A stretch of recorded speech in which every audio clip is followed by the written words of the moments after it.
So, have you ever had this situation where you're almost like caught between wake and sleep? So, you're almost like that transitioning from sleep to wakefulness, and you suddenly feel paralyzed.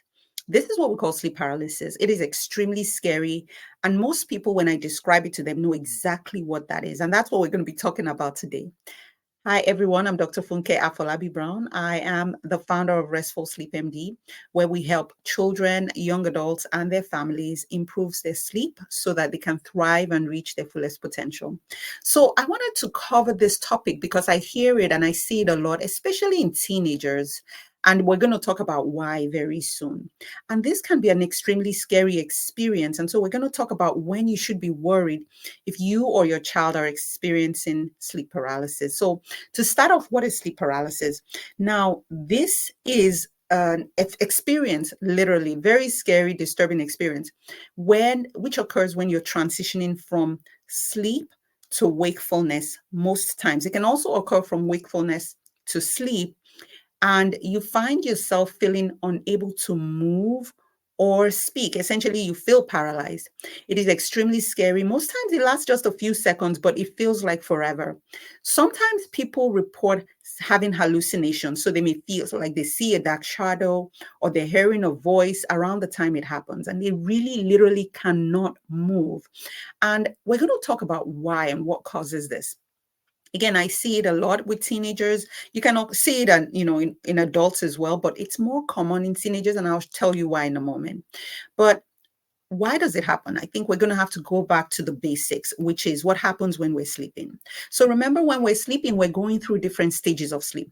We're going through light sleep, deep sleep, and then REM sleep, or rapid eye movement sleep. Now, REM sleep is also known as dream sleep. And it has many functions, but one of the things that happen during REM sleep is that our muscles are actually paralyzed. Most of our muscles are paralyzed, except two major muscles. Of course, our breathing muscles, which is why you can still breathe, thankfully, when you're asleep, and also our eyes. So our eye muscles are still intact and they're moving, which is why they call it rapid eye movement sleep. So when you do a sleep test, you actually can see those movements. Now, what happens and why do we get paralyzed in REM sleep, right? The reason why it's been thought to be because of evolution. And the idea is that if you're dreaming, right, and you're dreaming about being chased down by a tiger, right, your natural instinct is to actually get up and run. And if your muscles were not paralyzed, you will actually get up and run in your dream or scream out loud or start fighting that imaginary creature that you're dreaming about, right?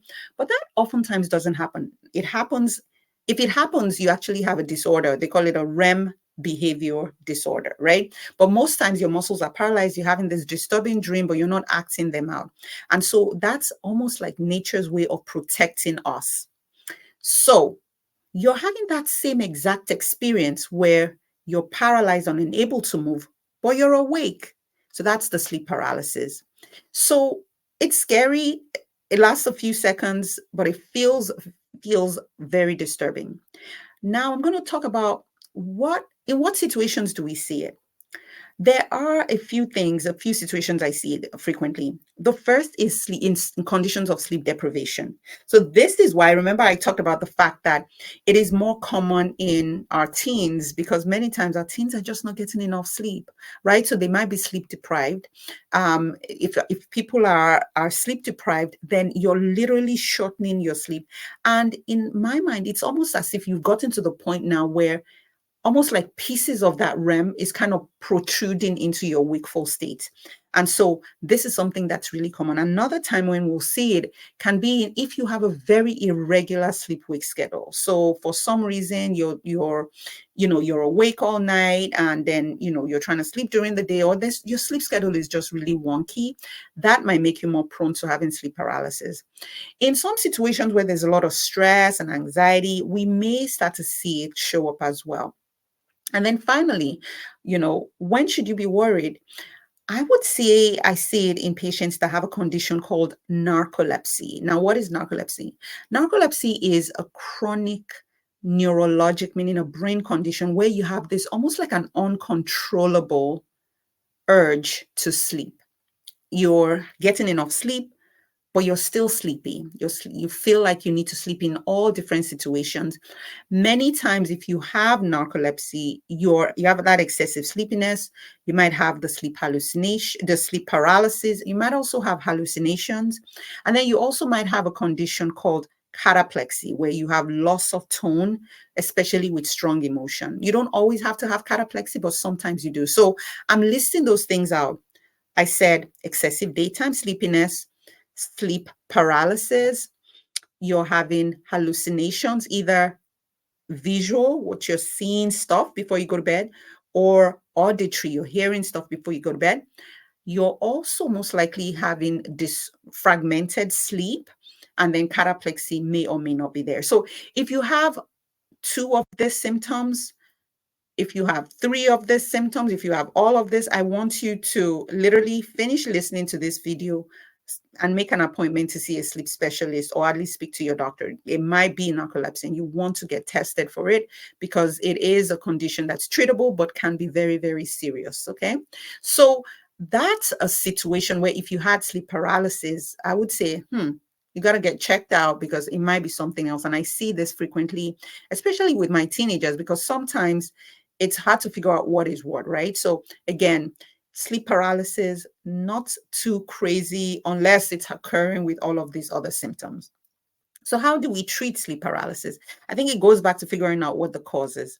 So if you're someone who's not getting adequate sleep, then it's simple. You need to get enough sleep. So sleep changes with age, right? So a school age child should be getting anywhere from 9 to 11 hours of sleep. So if your your 10-year-old is sleeping for 8 hours or 7 hours and is having sleep paralysis, then you absolutely need to extend their sleep to make sure they're getting enough.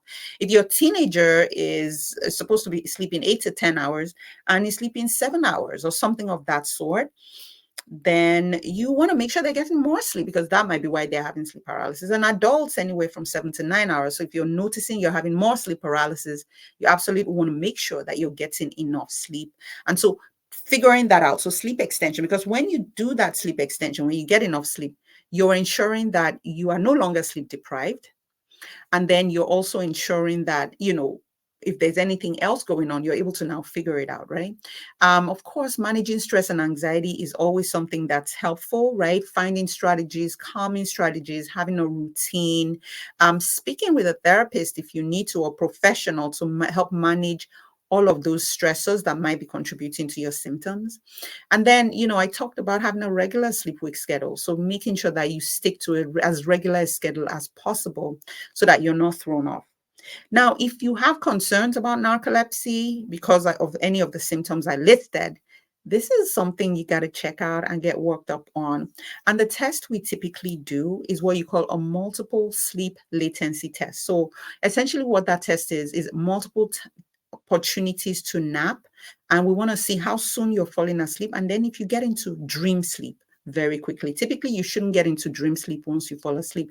Dream sleep to occur later at night. So if we do this test where you will be coming to what we call a sleep lab, and they will hook you up onto some wires and observe you, and you seem to always be falling asleep during those opportunities, those nap opportunities, based on certain criteria, then you probably have narcolepsy. If you have narcolepsy, it is a big deal. It's something you want to make sure you get treated. There's medications for it. There's lifestyle changes we need to make, work and school accommodations, and things like that. So we've covered quite a lot of ground in a little time. We talked about what sleep paralysis is. We talked about how it presents. We talked about what causes it. We talked about what you need to do to address it. And so I hope this gives you information. And not everybody that has sleep paralysis has narcolepsy. And interestingly enough, I have some people who have narcolepsy and may or may not necessarily experience very frequent sleep paralysis. But if you have any worrisome symptoms, you know what? Just play it safe, get checked out, get worked up, because it might actually change your life. And if you are there and at a point where you're wondering what is going on with your sleep, either there's a problem with getting enough sleep, or you are waking up feeling tired all the time, or you have a child who is tired all the time or sleepy all the time, it's absolutely okay to say, I need help. We need to look at this further. And that's really what we do at Restful Sleep MD and the Restful Sleep Place. We provide these services in a way where you feel heard, you feel seen, your symptoms are listened to, and we provide evidence-based treatments that's going to leave you well rested and leave your family thriving. And I would love it if you have any questions, definitely check out our website, restfulsleepmd.com. That's restfulsleepmd.com. We'll be happy to help you. And listen, if you're here and you haven't subscribed to this channel, the best way we're able to build and get this word out, because really what my mission is to educate as many people as possible on sleep symptoms. So please partner with us. Hit that subscribe button, like it, share it with people in your community so that we can really start to make that impact and make sleep a thing. Thank you so much for hanging out with me today. And until next time, I hope you rest well.